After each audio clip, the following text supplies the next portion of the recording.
Welcome students in a Sahaj Shikshan YouTube channel. Today I am going to take 5th standard.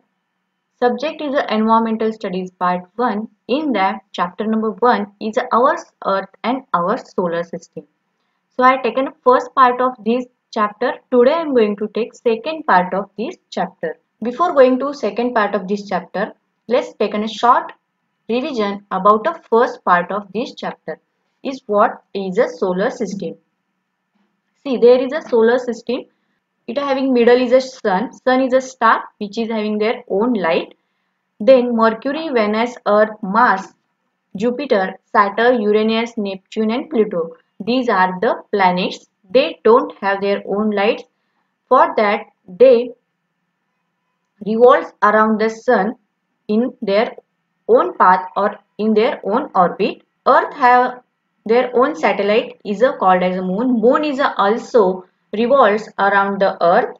The next part is an asteroid. What is an asteroid? The student, asteroid means there is a small band of smaller bodies of heavenly. What is an asteroid means? There is having a band of small heavenly bodies which is also revolves around the sun is called as a asteroid means लघु ग्रह. छोट्या छोट्या लहान अशा खगोलीय वस्तूंचा एक पट्टा निर्माण झालेला आहे मार्स अँड ज्युपिटर या दोन ग्रहांच्या मध्ये जो सूर्याभोवती परिभ्रमण करत असतात अशा या लहान खगोलीय वस्तूंच्या पट्ट्याला लघु ग्रह असं म्हणतात. The next which is a dwarf planet. Dwarf planet means a smaller heavenly bodies which is also revolves around the sun in their own orbit is called as a dwarf planet. So in the solar system we see these all things, that is a sun is a stars and other Mercury, Venus, Earth, Mars, Jupiter, Saturn, Uranus, Neptune and Pluto. These are the planets which can be revolves around the sun in their own orbit or a particular orbit. In a solar system there is also asteroids. So here give some questions. Let's see what is the answer of this question. Which planet is nearest to the sun? So see student, which planet is near to the sun is a Mercury. The next question is, at what position the earth from the sun? Let's see. What position from sun? 1 to 3rd. So earth is a 3rd position from the sun. Which planet is placed between the earth and Mercury? Which planet is between earth and Mercury? There is a Venus. Then 4th question is, name the planets beyond the orbit of Mars in a serial order. Beyond the orbit of Mars म्हणजेच मंगळानंतर येणाऱ्या ग्रहांची यादी करा. म्हणजे Jupiter, Saturn, Uranus, Neptune and Pluto. Then last question asked will be, then last question is, which planet is furthest from the sun? Furthest planet from sun is a Pluto. So we give all the answers of this question. Let's move towards the second part of this chapter. Is first content is a gravity. Gravity means गुरुत्वाकर्षण शक्ती किंवा गुरुत्वाकर्षण. All heavenly bodies exert a force of attraction or a pull on one another. This force is called the force of gravity. म्हणजेच काय, ज्या खगोलीय वस्तू आहेत अशा या खगोलीय वस्तू एकमेकांना स्वतःकडे खेचण्याचा किंवा आकर्षित करण्याचा प्रयत्न करतात किंवा स्वतःकडे ओढण्याचा प्रयत्न करतात. ही जी शक्ती आहे या शक्तीलाच गुरुत्वाकर्षण शक्ती असे म्हणतात किंवा फोर्स ऑफ ग्रॅव्हिटी असं म्हटले जातं. See students, gravity means what? Heavenly bodies exerts a force of attraction or a pull on one another. Means स्वतःकडे खेचण्याचा किंवा आकर्षित करण्याची जी शक्ती आहे त्या शक्तीलाच गुरुत्वाकर्षण शक्ती किंवा गुरुत्वाकर्षण असं म्हणतात. The sun exerts a gravitational pull on all planets, whereas the tendency of the planet is to move away from the sun. As a result of these two forces, a planet keeps revolving around the sun at a fixed distance in a fixed orbit. See, here we give an answer, that is why the planets is revolving around the sun in fixed distance and in fixed orbit. Why? Because sun exerts a gravitational pull on all planets. Means सूर्याची जी गुरुत्वाकर्षण शक्ती आहे ही प्रत्येक ग्रहावरती गेलेली आहे. तर ग्रहांची tendency अशी आहे की जी सूर्यापासून लांब जाण्याची आहे. याचा एकत्रित परिणाम किंवा result of these two forces can be the planet keeps revolving around the sun in the fixed distance and in fixed orbit. जेव्हा सूर्य हा मध्ये असतो आणि त्याच्या कडेने सूर्य हा मध्ये असेल तर त्याच्या कडेने जे हे ग्रह आहेत हे ग्रह हे त्याच्या फिक्स्ड ऑर्बिट मध्ये रिव्हॉल्व होत आहेत. तर याचं कारण आपल्याला इथं दिलेलं आहे. काय? तर याचं कारण आहे सूर्य हा गुरुत्वाकर्षण शक्ती त्या प्रत्येक ग्रहावरती दिली जाते. तर ग्रहाची टेंडन्सी अशी आहे की ती त्या सूर्यापासून लांब जाण्याची त्यांची टेंडन्सी आहे की त्यांची ती प्रवृत्ती आहे. याचा एकत्रित परिणाम होऊन हे जे ग्रह आहेत हे सूर्याभोवती एका फिक्स्ड डिस्टन्स मध्ये आणि फिक्स्ड त्यांच्या ऑर्बिट मध्ये त्या फिक्स्ड एका पाथ मध्ये रिव्हॉल्व होतात किंवा मूव्ह होतात. In a same way satellites revolves around their planets. याच सेम पद्धतीने उपग्रह देखील त्या ग्रहाच्या भोवतीने फिरतात. आता आपल्या पृथ्वीला देखील एक सॅटेलाइट आहे, म्हणजे पृथ्वीला देखील एक उपग्रह आहे. तर हा उपग्रह म्हणजे चंद्र पृथ्वीच्या भोवती एका फिक्स्ड डिस्टन्सने किंवा फिक्स्ड ऑर्बिट मध्येच फिरत असतो. तर ते का? तर पृथ्वीपासून एक गुरुत्वाकर्षण शक्ती बाहेर पडते. तर चंद्राला पृथ्वीपासून लांब जाण्याची जी काही टेंडन्सी आहे की जी प्रवृत्ती आहे या दोघांचा एकत्रित परिणाम असा काय होतो?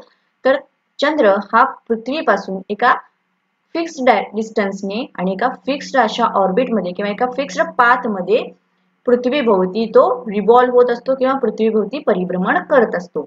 Next question is like, in which direction do these things fall? Leaves, flowers, fruit from a tree. Which direction? From down direction. Rocks that comes loose from a hillside. म्हणजेच डोंगरावरून घरंगळणारा दगड हा कोणत्या डायरेक्शनने खाली येतो पडतो? तर तो खालच्या direction, downward direction. Rain falling from the sky, which is also from downward direction. Because of why? Due to the earth gravity. Means these all things fall by the downward direction due to earth gravity. All things on earth remain on it. Even if we throw something upwards with a great force, it finally falls down to the ground. म्हणजेच पृथ्वीवरती गुरुत्वाकर्षण शक्ती आहे, त्यामुळे पृथ्वीवरच्या वस्तू ह्या जशा आहेत तशा पृथ्वीवरती राहतात. शिवाय एखादी वस्तू आपण वरच्या दिशेने शक्तीने किंवा एखाद्या ग्रेट फोर्सने वरती फेकली असता तर ती वरतीच न थांबता ती खाली पृथ्वीवरतीच येते. हे कशामुळे? तर पृथ्वीला देखील गुरुत्वाकर्षण शक्ती आहे. तर या ठिकाणी आपण गुरुत्वाकर्षण शक्ती म्हणजे काय आणि या गुरुत्वाकर्षण शक्तीचा परिणाम काय होतो, तर त्याच्यामुळे ही जी शक्ती आहे यामुळेच सूर्याभोवती जे काही ग्रह आहेत हे ग्रह एका विशिष्ट अशा अंतरावरती तर एका विशिष्ट अशा पाथमध्ये किंवा त्यांच्या परिभ्रमण कक्षेमध्ये ते परिभ्रमण करतात. हे या ठिकाणी आपण शिकलो.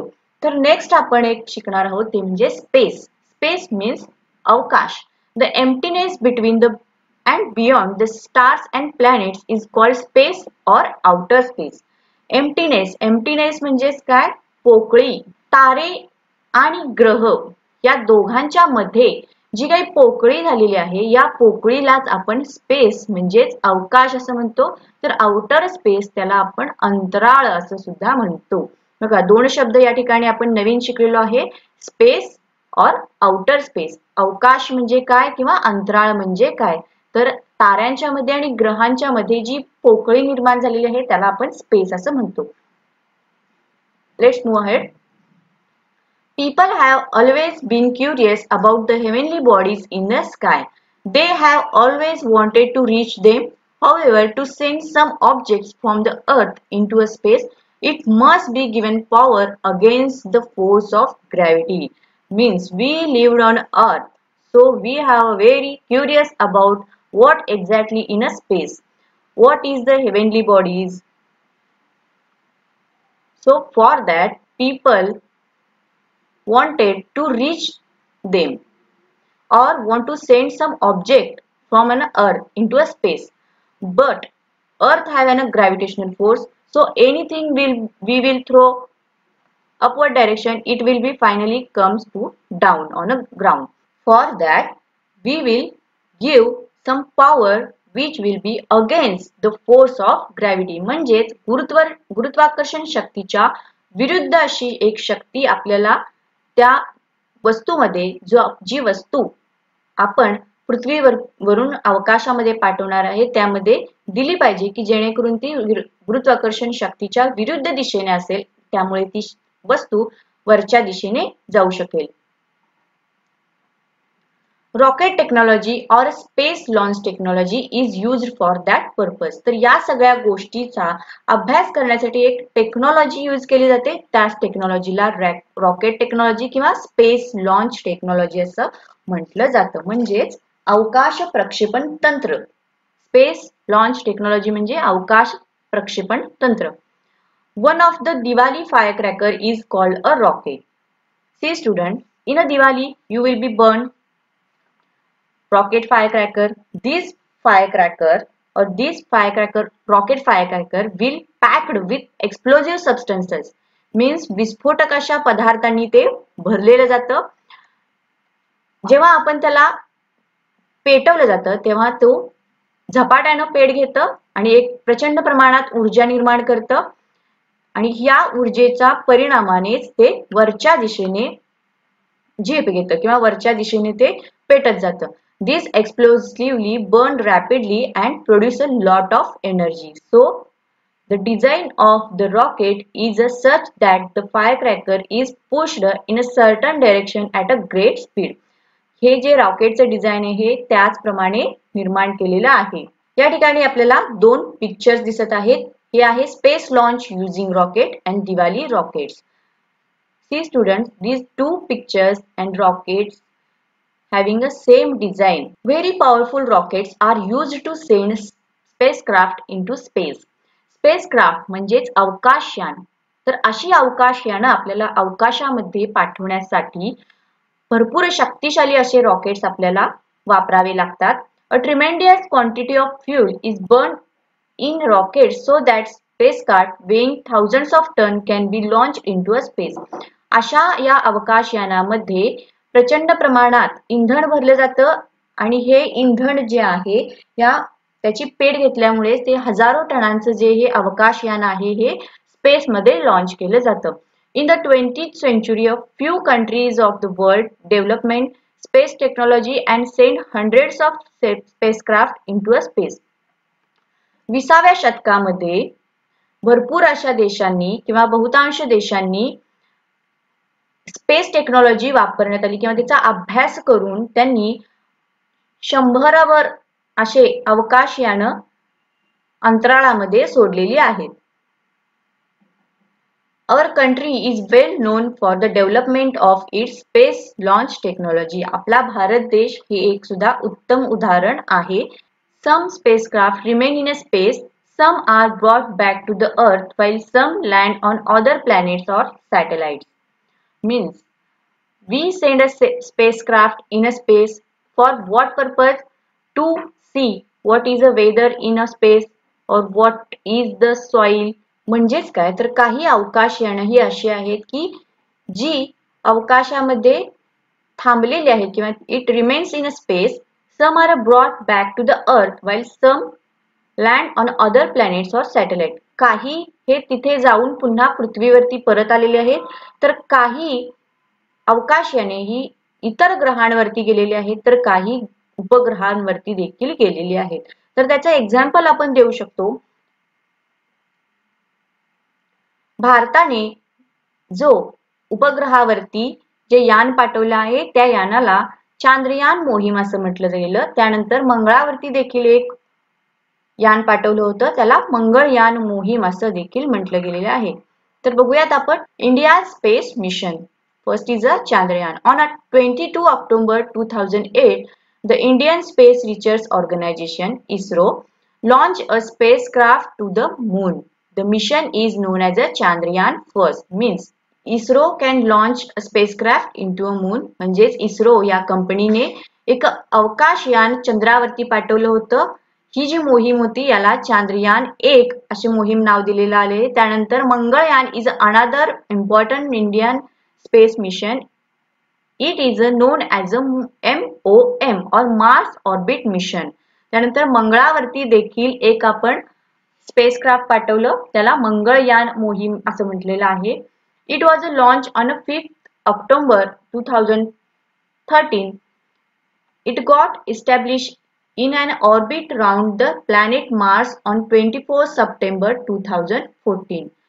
ISRO achieved this feat in its first attempt. त्यांनी हे पहिल्याच प्रयत्नामध्ये ही झेप घेतलेली आहे किंवा यशस्वी झालेले आहेत. Both these missions are unmanned म्हणजे त्याच्यामध्ये मानवरहित ते मिशन्स आहेत किंवा ती मोहीम आहे. That is, there is no people on board these spacecraft. The objective of this mission is a deeper study of the moon and Mars. तर हे मिशन पूर्ण करण्यासाठी भरपूर असा अभ्यास किंवा शोध घ्यावा लागला. तर या ठिकाणी आपल्याला त्याचे फोटो दिसत आहेत. हे आहे, this is a photo of a Chandrayaan, this is a photo of Mangalyaan and a photo of a region around India taken by Mangalyaan. म्हणजेच मंगळावरून काढलेला भारताच्या प्रदेशाचा हे एक फोटो आहे. So here is a man made satellite. Man made satellite means कृत्रिम उपग्रह. Man made satellites provide useful information for agriculture, environment, weather forecasting, making maps and searching for the water and mineral wealth on earth. शेतीसाठी किंवा पर्यावरणाचे निरीक्षण करण्यासाठी, हवामानाचा अंदाज घेण्यासाठी, तसेच काही नकाशे तयार करण्यासाठी, त्याचबरोबर पृथ्वीवरती पाण्याचे सोर्स कुठे आहेत किंवा खनिजांचा सोर्स कुठे आहे, खनिज संपत्ती कुठे आहे, या सगळ्याचा शोध घेण्यासाठी काही कृत्रिम उपग्रह तयार केलेले आहेत. त्याचशिवाय they are also used for telecommunication means संदेश वहनासाठी सुद्धा या मॅनमेड सॅटेलाइट्सचा उपयोग केला जातो. They are put into orbit around the earth means these satellites can be also put into a fixed path or in a fixed orbit around the sun. They can remain in a space for many years. म्हणजे ते काही वर्षांपर्यंत पृथ्वीभोवती फिरत ठेवता येतात. So here is the end of this chapter. Let's check what we learned in this second part. In the second part, what we learned is the things on the earth remain on it due to the force of gravity.